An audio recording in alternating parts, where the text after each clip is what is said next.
Michel de Montaigne. Essai. Livre premier. Chapitre 18. Il ne faut juger de notre bonheur qu'après la mort. Il faut toujours attendre la dernière heure d'un homme, et de personne on ne peut dire qu'il a été heureux avant sa mort et ses funérailles. Ovide. Les enfants connaissent, à ce propos, l'histoire du roi Crésus. Capturé par Cyrus et condamné à mort, sur le point d'être exécuté, il s'écria « Ô Solon, Solon !» Cela fut rapporté à Cyrus, lequel s'enquit de ce que cela signifiait.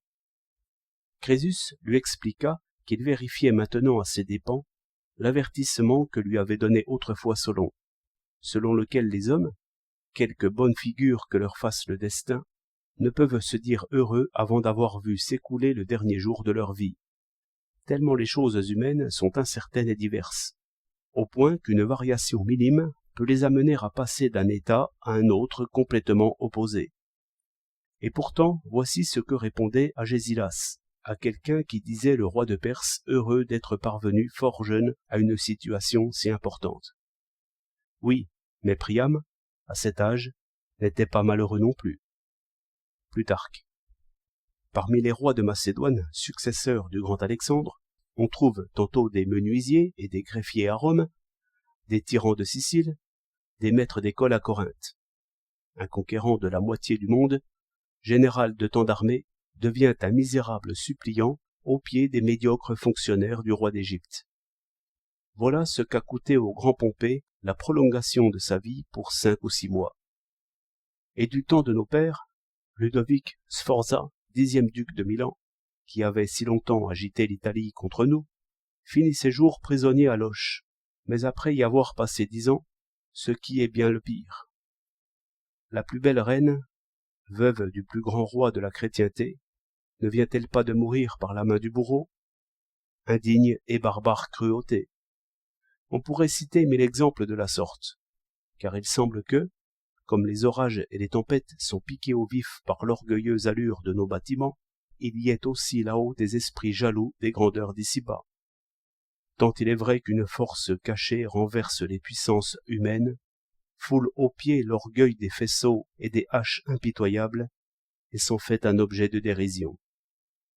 Il semble que le destin guette précisément le dernier jour de notre vie, pour montrer qu'il est capable de renverser en un instant ce qu'il avait bâti de longues années durant, et nous fasse crier après Labérius, « Certes, ce jour est de trop dans ma vie. » Macrobe. Ainsi peut-on prendre l'avertissement donné par Solon. Mais, comme c'est un philosophe, et que pour les philosophes, les faveurs ou les disgrâces du sort ne sont ni des bonheurs ni des malheurs, que la grandeur et la puissance sont des accidents dont la valeur est pour ainsi dire négligeable, je considère comme vraisemblable qu'il ait pu voir un peu plus loin et qu'il ait voulu dire ceci, le bonheur d'une vie, qui dépend de la tranquillité et de la satisfaction d'un esprit bien né, de la résolution et de l'assurance d'une âme bien trempée, ne doit jamais être attribué à un homme avant qu'on ne l'ait vu jouer le dernier acte de sa comédie, qui est sans doute le plus difficile. Car dans tout le reste, il peut y avoir du faux-semblant, où ces beaux discours de la philosophie ne sont en nous qu'une attitude. Ou bien, au contraire, les avatars de l'existence ne nous atteignant pas, nous pouvons conserver un visage serein. Et quand vient la dernière scène entre la mort et nous, il n'est plus question de feindre, il faut parler français. Il faut montrer ce qu'il y a de bon et de net dans le fond du pot.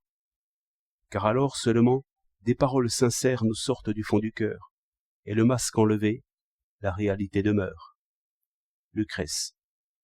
Voilà pourquoi ce dernier instant est la pierre de touche, l'épreuve même de toutes les autres actions de notre vie. C'est le jour suprême, le jour qui juge tous les autres. C'est le jour, disait un auteur ancien, qui doit juger de toutes mes années passées. Sénèque. Je remets à la mort l'épreuve du fruit de mes études. Nous verrons alors si mes belles paroles me viennent de la bouche ou du fond du cœur. J'en ai vu plusieurs donner par leur mort, donner à toute leur vie bonne ou mauvaise réputation. Scipion, beau-père de Pompée, releva, en mourant bien, la mauvaise réputation qu'on avait eue de lui jusqu'alors. Épaminondas, à qui on demandait lequel des trois il estimait le plus, Chabrias, Iphicratès ou lui-même, répondit « Il faut nous voir mourir, avant de pouvoir en décider. » Et de fait, on enlèverait beaucoup à celui que l'on jugerait sans tenir compte de l'honneur et de la grandeur de sa fin.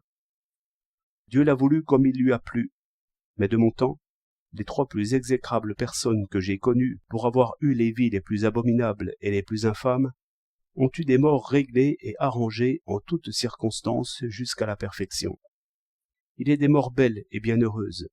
J'ai vu la mort trancher le fil d'une vie promise à un bel avenir.